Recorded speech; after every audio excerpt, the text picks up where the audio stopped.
Hello everybody. This video is about 3 rules for becoming incredibly lucky, and these are rules that you might not like. Okay, let's get started. Rule number 1. The first rule is that your success in life is defined by the people around you.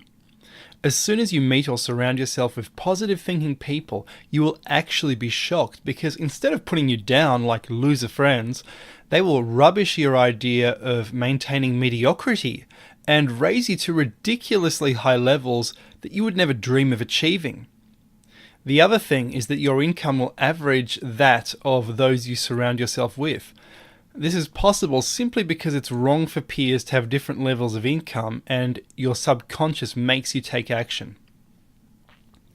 Another thing you will find is that the successful people you surround yourself with, often on high incomes, at first appear to be completely unrealistic and almost unnecessarily delusional in their optimistic thinking patterns. We soon find, however, that the delusion was in fact our own. Norman Vincent Peale went so far as to state that a winner is a true believer, whereas a loser is skeptical and can't believe in anything.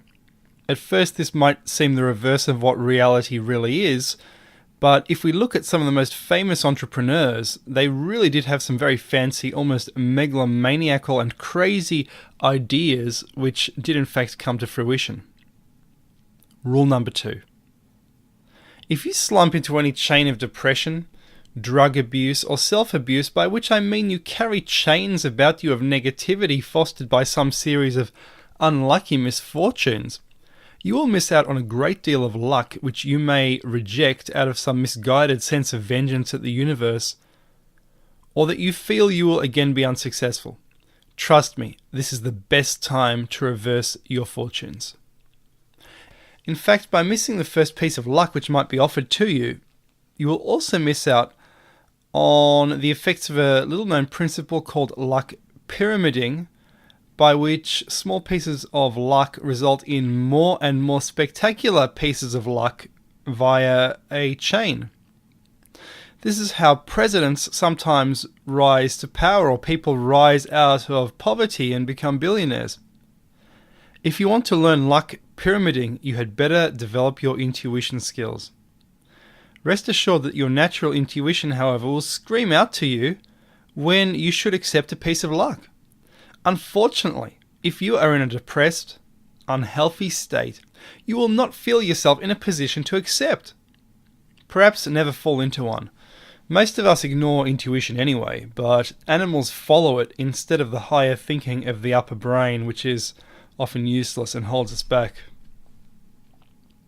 I was reading a book called How to Attract Good Luck, and it seems that luck often compounds into more luck, and luck is formed by having a non-cynical, openly friendly and beneficent attitude towards strangers. Because almost all luck is actually made by interaction with other people, and these are usually strangers rather than friends. Because friends actually cannot show you anything they haven't shown you already. They cannot introduce you to anyone you haven't been introduced to already. So if your idea of a good time is staying within your comfort zone, hanging out with the same mediocre friends over and over and over with their small world and highly limited cynical views of the world, and repeating over and over their entertaining though bigoted reality patterns, you will fall into their system by even unconsciously following their advice. Much better to ditch them all and mastermind with new friends on an upward trajectory. In rejecting an initial piece of luck due to some bigoted cynicism from overthinking the possible negative outcomes stemming from an unnecessary and useless inferiority complex, we fall into a hole described by Shakespeare thus: "There is a tide in the affairs of men, which, taken at the flood, leads on to fortune. Omitted, all the voyage of their life is bound in shallows and in miseries." Sometimes I think that Shakespeare wasn't even human, but some alien or robot channeling universal wisdom from the ether. You can miss out on an unbelievable chain of luck if you are not prepared.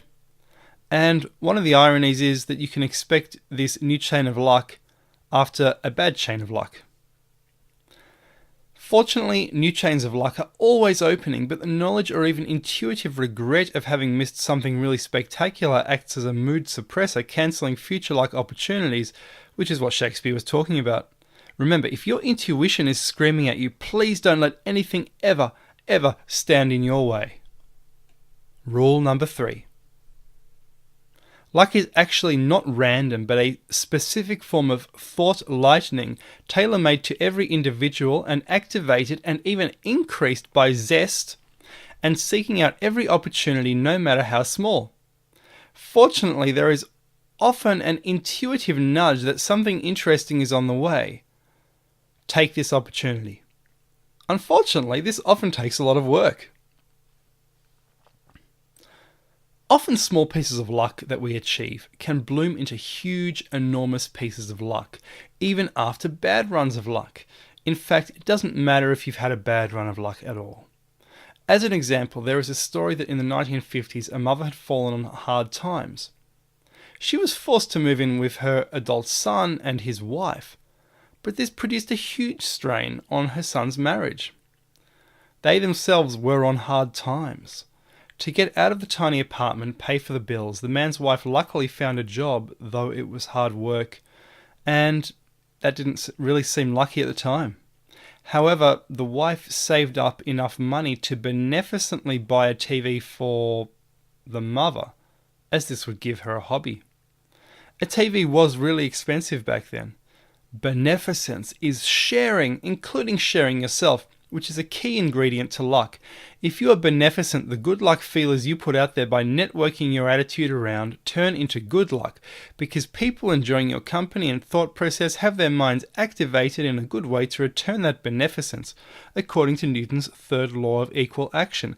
And they will actually find a complementary piece of thought lightning to interface with your thought lightning, and hence good luck occurs.